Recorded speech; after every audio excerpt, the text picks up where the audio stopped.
Esselamu Aleyküm bizi izleyenler ve hürmetli hemşerilerim. Bugün size şarp kondisionerinin istifadə qaydasını görkəzəcəm. Hər bir kondisionerdə olduğu kimi burada bir on-off, yəni yandırıb söndürmək üçün düymə var. Bunun vasitəsilə kondisioneri və pultu yandırıb söndürə bilirik.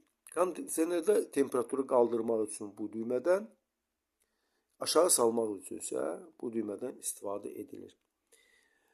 Məlum məsələsi kondisionerdə bir neçə rejim var. Bu rejimlər dəyişmək üçün mod düyməsindən istifadə edilir. Hal-hazırda ekranda qar dənəciyi işarəsi görkənir və bu kondisionerin soyuq rejimində olması anlamına gəlir. Bir daha basanda su damcısı işarəsi görkənir. Bu qurutma rejimidir. Bir daha basırıq. Fan rejimi. Bu avto rejimdir. Bu isə isitmə rejimidir. İnsanların əksəriyyəti əsasən kondisionerdən soyuq üçün istifadə edirlər, soyutma üçün istifadə edirlər. Bu səbəbdən də biz mod düyməsini basırıq və soyutma rejiminə keçirik və bunun izahından başlayırıq. Soyutma rejimində temperaturu 22 ilə 24 arasında ayarlamanızı mən sizə tövsiyə edirəm. Əgər elektrik enerjisinə qənaət etmək istəyirsinizsə, o zaman temperaturu 24 dərəcədən aşağı salmamanız gərəkir. İsitmə rejimində isə elektrik enerjisinə qənaət etmək üçün 26 dərəcə, 27 dərəcə uygulamaq məsləhət görülür. Burada bir fan düyməsi var. Fan düyməsinin köməyi ilə biz fanın istədiyimiz sürətini seçə bilirik. Hal-hazırda avto sürətdədir. Bir daha basanda aşağı sürətə keçir. Bu isə orta sürətdir. Bir daha basırıq yuxarı sürət. Soyutma rejimində biz fanın istədiyimiz sürətini seçə bilirik və bu onun pis işləməsinə səbəb olmur. Amma əgər yataq otağında kondisioner qoyulubsa, o zaman yataq otağında fanın səsini bizi narahat etməməsi üçün aşağı sürət uygulana bilər.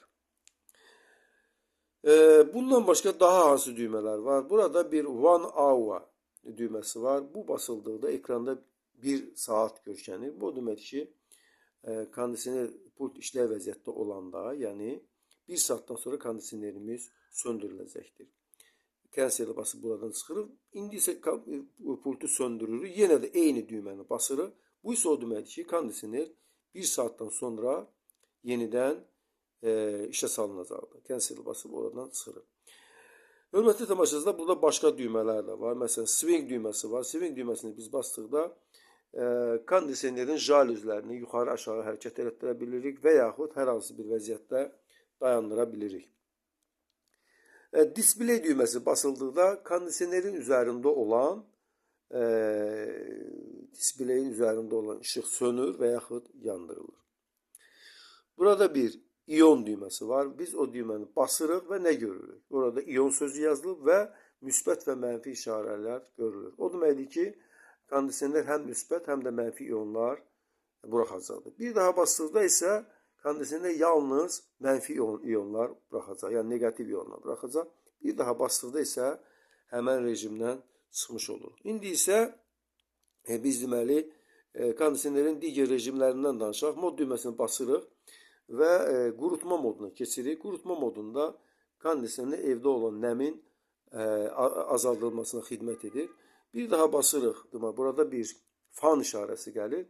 Fan işarəsi gəldikdə kondisioner sadəcə adi bir fan kimi çalışır. Bir daha basdıqda isə avto sürət gəlir. Avto sürətdə kondisioner daimi 24 dərəcə temperaturu saxlamağa çalışır. Əgər temperatur 24 dərəcədən aşağı düşərsə, kondisioner isitmə rejimində, yuxarı qalxarsa soyutma rejimində işləyəcəkdir.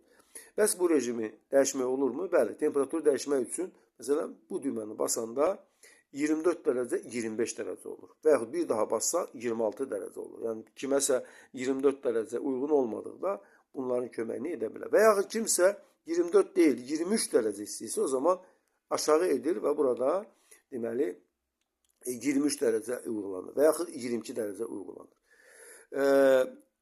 Biz mod düyməsini bir daha basırıq və ekranda günəş simvolu görkənir. Bu isitmə rejimidir və isitmə rejimində bayaq da dediyimiz kimi temperaturu 26 dərəcə dən yuxarı saxlamamız məsləhətdir. Əgər elektrik enerjisinə qənaət eləmək istəyirsinizsə 26-27 dərəcədə saxlayın. Yox, əgər istəyirsiniz ki, eviniz daha isti olsun, o zaman temperaturu 28, 29, 30 dərəcəyə qaldıra bilərsiniz. Bu rejimdə ən önəmli məsələ fanın sürətini avto rejimə qoymaqdır. Belə ki, fanın burada dedik kimi 4 sürəti var. Aşağı sürət, orta sürət, yuxarı sürət, bir daha basdıqda avto sürət seçilir və belə olduqda kondisionerin fanının sürəti mikroprosesor tərəfindən seçildiyinə görə kondisioner daha verimli işləyir. Eyni zamanda çöl üstsə yalnız havanın temperaturu sıfıra yaxınlaşanda donduğuna görə də kondisionerimiz daha ideal formada işləyəcəkdir. Hörmətli tamaşaçılar, burada hər bir kondisionerdə olduğu kimi timer düymələri var. Timer on və timer off. Timer on nə işə yarayır? Tutaq ki, biz işə gedirik və istəyirik ki, kondisionerimiz yəni səhər saat 8-də gedirik, istəyirik ki, 8 saatdan sonra, yəni saat 5-də bizim işdən gəlməyimizə 1 saat qalmış, işə düşsün. Bu zaman bu düyməni basırıq və bu düyməni basırıq və 8 saatı uyğulayırıq. Burada biz 9 saatda uygulaya bilərik, başqa saatlarda uygulaya bilərik. Burada önəmli olan bilmək lazımdır ki, bunun köməyi ilə bunu uygulamanı edirik.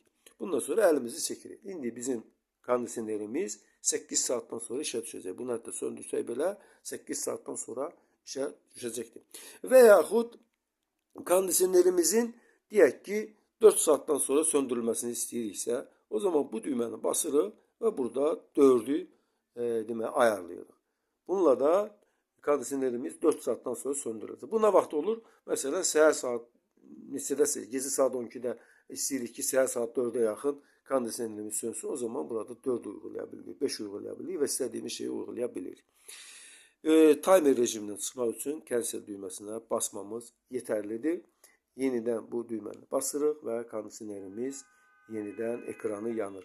Bizi axıra qədər izlədiyinizə görə sizə təşəkkürümü bildirirəm. Əssəlamu aleykum və rəhmətullahi və bərəkatuhu.